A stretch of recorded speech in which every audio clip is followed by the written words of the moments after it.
¿Existe el alma? Si existe, ¿dónde está? Bienvenidos todos a Filosofía Apuntes, Apuntes de Filosofía.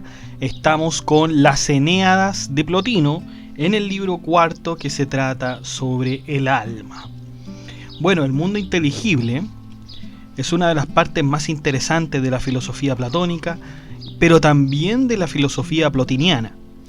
Nada puede ser más atrayente que la concepción de un alma inmortal, que se quedará con nosotros incluso si el cuerpo no sobrevive a los grandes acontecimientos. Es en este mundo donde además podemos encontrar a Dios en todo su esplendor, así como también la inteligencia que nos permite concebir el bien. Dejemos el resto de la explicación al gran Plotino sobre el increíble fenómeno del alma. Así que, sin más dilación, chicos, vamos allá.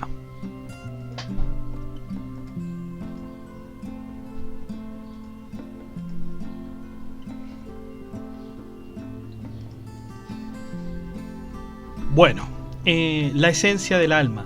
Está más que claro que las almas son provenientes del mundo inteligible.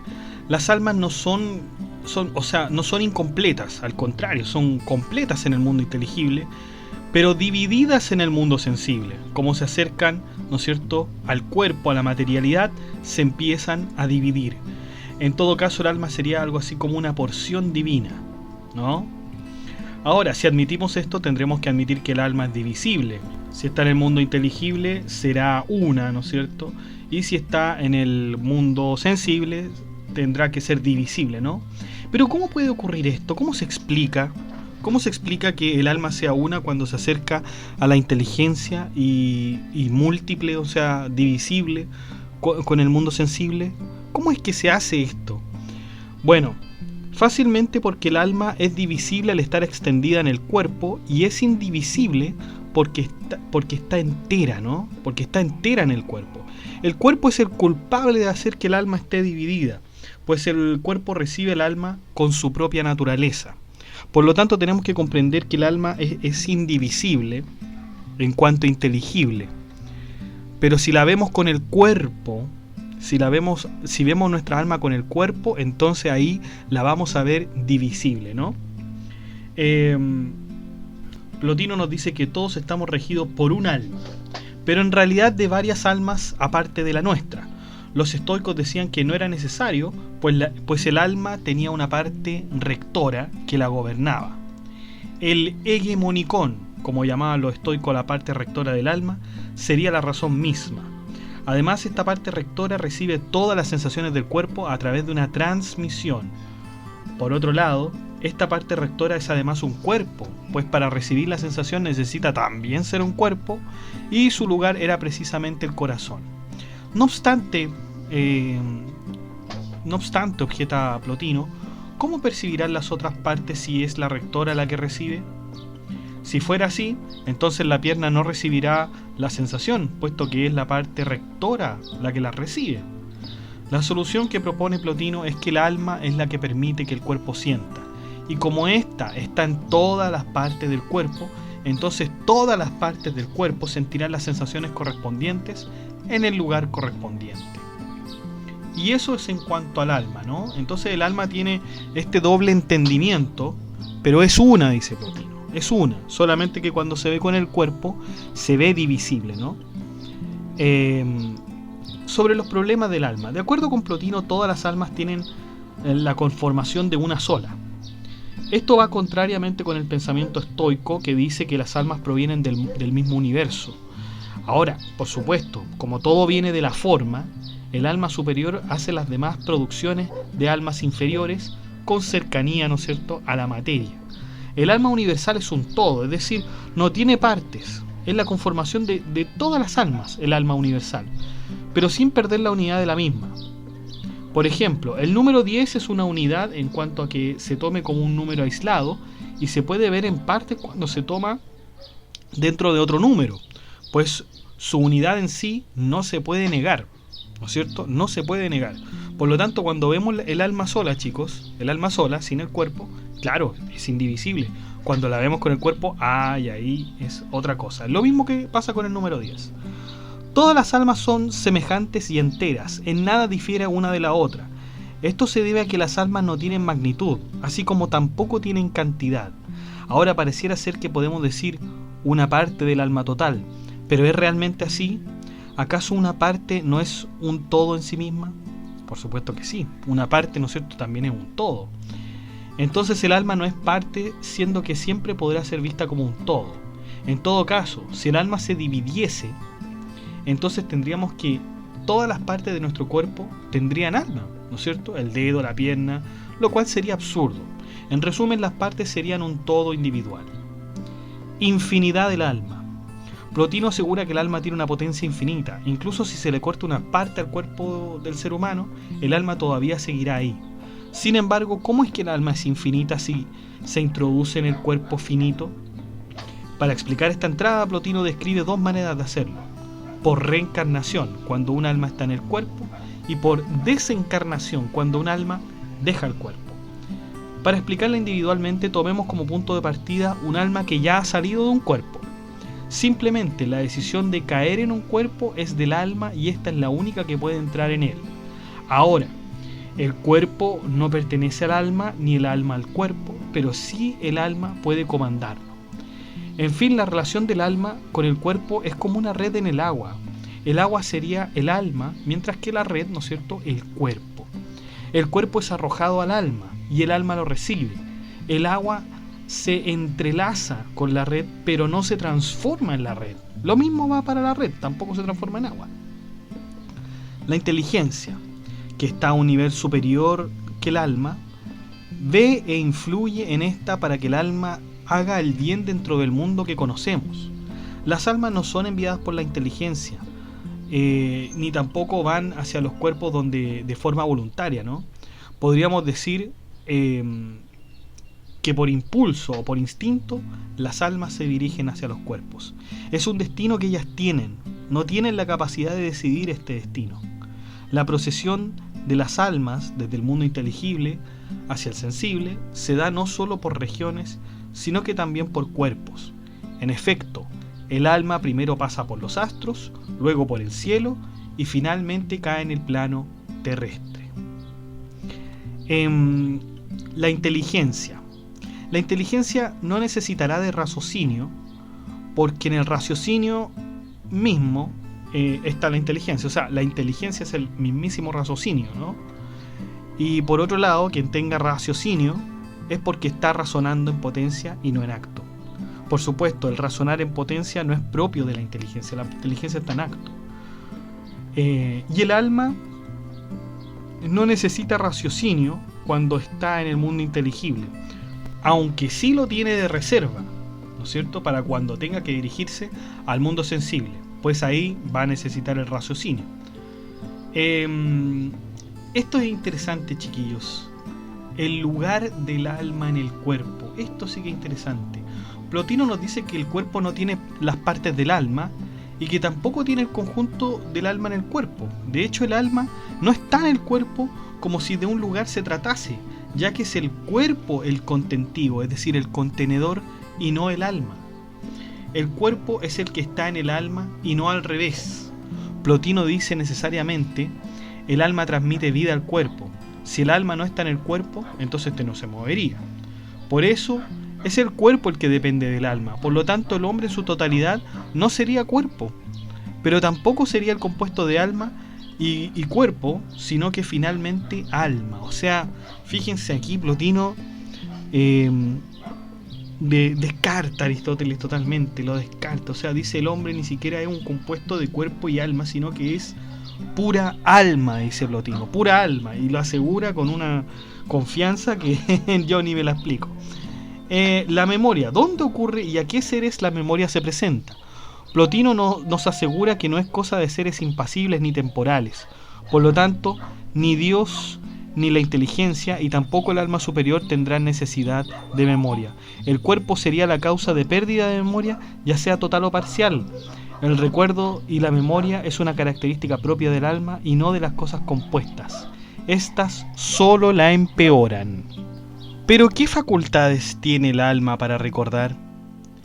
Tenemos por seguro que es el alma inferior la que puede recordar, y por lo tanto, como la facultad de esta alma es la sensación, entonces este tipo de alma tanto recordará como sentirá las sensaciones. Ahora podríamos decir que una cosa la hará mejor que otra. Y por supuesto, es así, porque es más fácil sentir las cosas que recordar todo exactamente como fue. Además, esta parte donde toma lugar la memoria, también toma parte la imaginación. De hecho, Plotino dice que recordar es imaginar. Recordar es imaginar. Es como un poco parecido a lo que decía Platón, ¿no es cierto? Que aprender es recordar, ¿no es cierto? Bueno, aquí dice Plotino, recordar es imaginar. Ahora tenemos otro concepto, ¿no es cierto? Imaginar. ¿De dónde proviene la imaginación? Bueno, Plotino nos dice que esta es nada más que la interpretación del intelecto. El intelecto está ahí, quieto, impasible, y es la imaginación la que hace que pueda ser visible, sin afectarlo, obviamente. Como tenemos dos almas, una superior y una inferior, también habrá dos memorias. La del alma superior recordará las cosas que son más dignas, mientras que la inferior recordará las que le produjeron emoción, y también recordará las cosas normales, por ejemplo, el nombre de los padres, el nombre de la ciudad, etc. La mente también tiene una especie de automatización, donde la memoria no necesita registrar cada paso que un hombre da.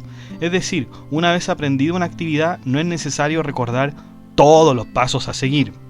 Por lo tanto, veamos que Plotino, chicos, divide la memoria, ¿no? Divide la memoria así como divide, ¿no es cierto?, todo, como lo haría Platón. Tenemos dos tipos de memoria, entonces, una sensible, ¿no es cierto?, que recuerda las cosas normales, perecibles, y una memoria, ¿no es cierto?, que es permanente, una memoria que es estática, ¿no es cierto?, que recuerda las cosas más dignas. Bueno, en el libro anterior, Plotino consideraba la naturaleza como algo que estaba más relacionado con la acción que con la razón, ¿ya? Decía que la naturaleza en realidad no era racional, algo que sí decían, ¿no es cierto?, los estoicos. Por lo tanto, Plotino no estaba de acuerdo con los estoicos. En efecto, la naturaleza solo produce, o sea, reproduce lo que le es posible reproducir, pero eso no significa que sea sabia ni racional. La naturaleza solo se encarga de producir lo que puede, no tiene ninguna racionalidad la naturaleza, ¿no es cierto? Luego pasamos al placer y el dolor. Es otro tema que desarrolla Plotino en este apartado de los problemas del alma. Estos se dan en el cuerpo que está colgado de nosotros, porque nosotros seríamos almas y no cuerpo, ni tampoco el compuesto de cuerpo y alma, como diría Aristóteles, ¿no es cierto? El cuerpo es el que toma el placer y el dolor, pues son propios de él y no del alma. Estos dos conceptos representan movimiento continuo y no impasibilidad, como sí lo representa el alma. ¿Cómo ocurre el efecto del dolor y el placer? Plotino nos lo describe de la siguiente manera. Cuando el alma quiere acercarse a las cosas relativas al cuerpo, ésta experimenta dolor, y cuando se aleja, experimenta placer. Obviamente esta no es el alma suprema, sino más bien la inferior. Por ejemplo, cuando el cuerpo se cae, se hace una cortada, este sufre, pero el alma no sufre, ¿no es cierto? El alma solo percibe el dolor de la cortada, pero no es afectada por la misma. No es que el alma sea cortada también. Entonces, ¿qué existió primero? ¿El cuerpo o el alma? Plotino nos dice que es la naturaleza la que crea, pues es la primera que reproduce. El cuerpo produce una vez que está consumado. ¿Y qué pasa por otro lado con los seres que no son animales per se, por ejemplo los astros y los planetas? Bueno, si experimentan dolor y placer, entonces tendrían que tener sensaciones. ¿Pero los planetas tendrán sensaciones? La respuesta es que sí, dice Plotino, puesto que estos también tienen alma que les ayudarán a percibir las sensaciones. Otra pregunta relevante es si los astros pueden influir en la vida humana, cosa que ya habíamos visto en el capítulo anterior. Pero bueno, los astros se afectan entre ellos debido a su sequedad, frialdad y calentura. También estos pueden influir en el mundo supralunar, ¿no es cierto? El mundo supralunar que está, se supone, más allá de la luna. Acuérdense que la luna se considera como el primer planeta que estaba, ¿no es cierto? De acuerdo con de acuerdo con la visión cosmológica de Aristóteles, ¿ya? Y también en el sublunar, dicen, también en el sublunar. Sin embargo, no podemos decir que los astros influyen en los seres humanos, pues entonces ellos serían los responsables de que existan los asesinos, los ladrones y los deshonestos.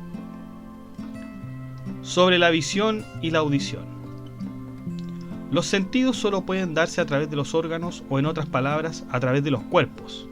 Siguiendo la lógica aristotélica, los cuerpos que sean más livianos o menos densos permitirán la visión, mientras que los más pesados la obstruyen.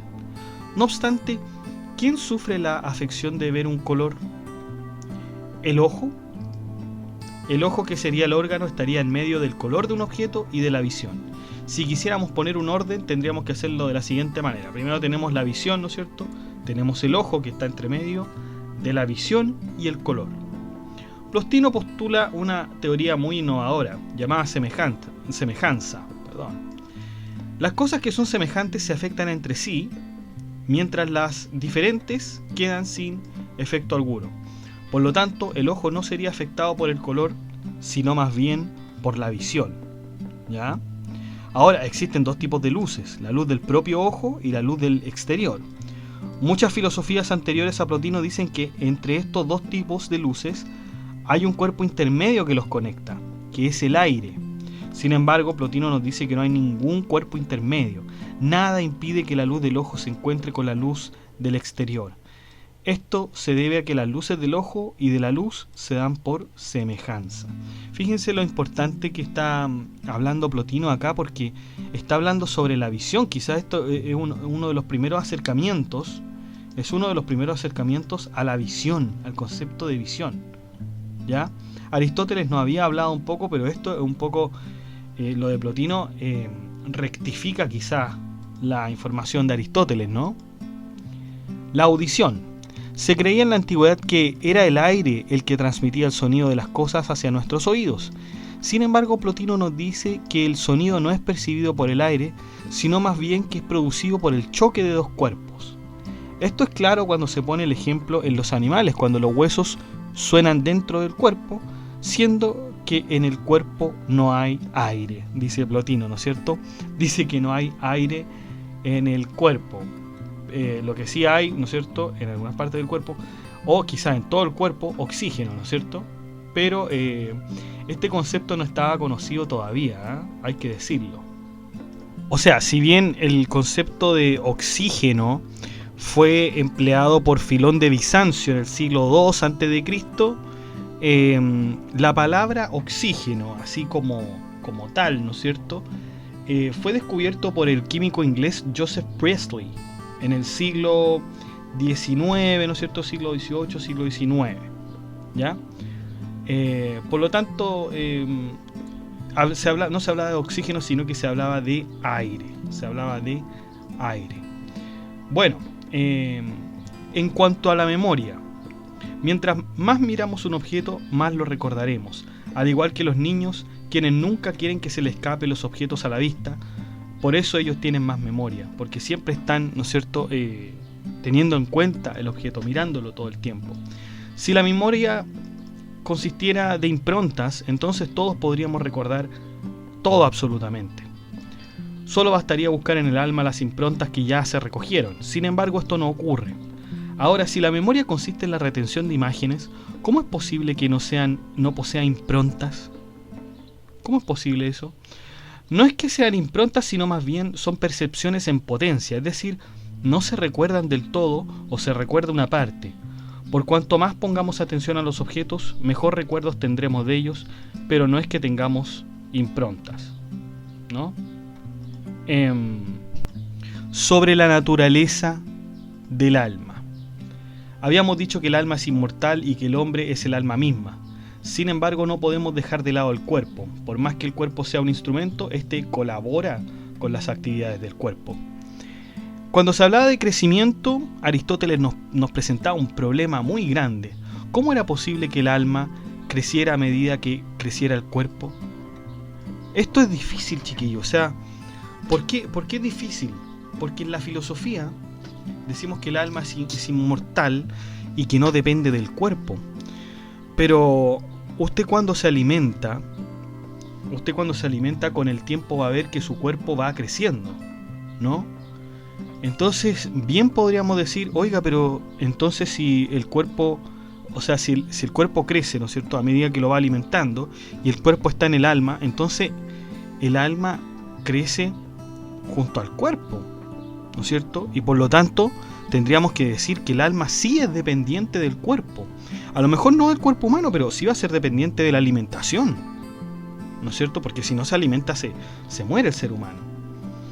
Bueno, esto representa un problema porque algo que es inmortal no podría depender del crecimiento del cuerpo, porque lo inmortal no depende de nada.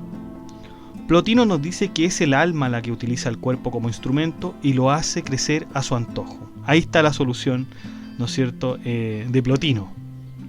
A este problema de Aristóteles de la dependencia, ¿no es cierto?, del cuerpo al alma, Plotino dice fácilmente, oye, pero si el alma manda, el alma controla a su antojo el cuerpo y por lo tanto lo puede hacer crecer. ¿Se dan cuenta? Otro tema concerniente a la naturaleza del alma es la capacidad de intelección. Plotino nos decía que el alma puede percibir las sensibilidades del cuerpo, mas el cuerpo no es el que alcanza la intelección. Esto se da por la teoría de la semejanza planteada por Plotino. Solo el alma capta la intelección, así como el cuerpo lo sensible. El alma no está armonizada con el cuerpo, como lo postulaban los pitagóricos, porque si así fuera, entonces el alma ya no mandaría sobre el cuerpo, porque para hacer una armonía, los dos conceptos tendrían que estar al mismo nivel, ¿no es cierto? El principio de semejanza de Plotino. Sobre si todas las almas son una, ¿son todas las almas una? Es difícil comprender que el alma sea una sola. En efecto, eso quiere decir que si yo siento una afección, entonces otra persona que también tiene esa alma, pues todos tenemos la misma, en el supuesto, debería sentir lo mismo que yo en ese momento. Veamos qué luces nos da Plotino para esto. Sin embargo, las almas tienen un cuerpo propio y por eso un cuerpo no podría sentir lo que otro siente. Por lo tanto, podríamos decir que el cuerpo es propiedad del alma y si yo tengo mi cuerpo y mi alma, digamos, no puedo sentir más que lo que siente mi cuerpo, ¿no? Además, deberíamos decir que el alma inferior es la que siente las cosas del cuerpo y no el alma superior. Cuando el alma entra en contacto con el cuerpo, entonces ésta se vuelve divisible. Pero cuando entra en contacto con lo inteligible, es indivisible. Y ahí quizás podríamos hablar, ¿no es cierto?, de un alma. ¿Ya? Y aquí, ¿no es cierto?, terminamos, chicos, este libro cuarto que trata sobre el alma.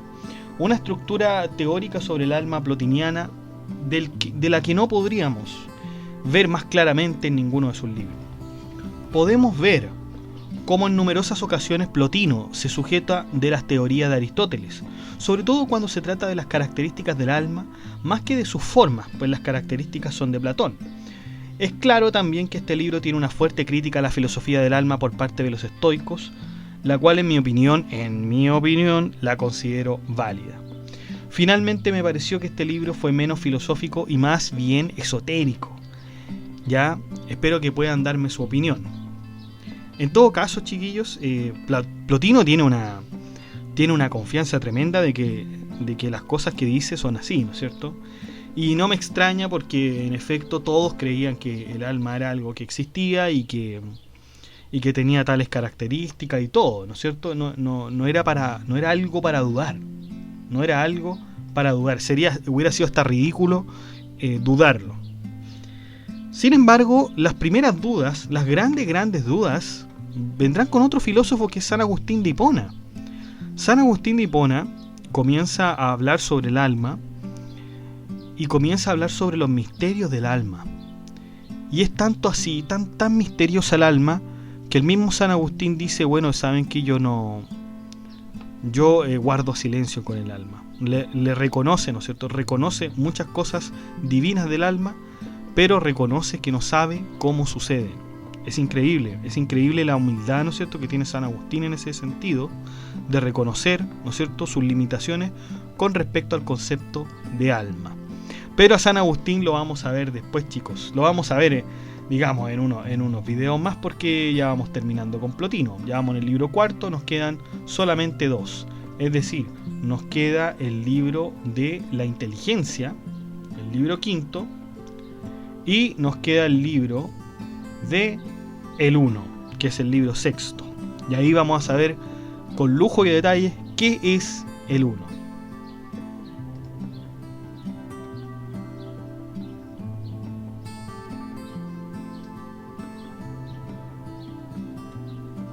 Bueno chicos, y eso ha sido todo. Muchas gracias por escuchar este podcast. Den like, comenten, suscríbanse, compartan, acceda al blog que está en la descripción del video. Que estén muy bien. Chao.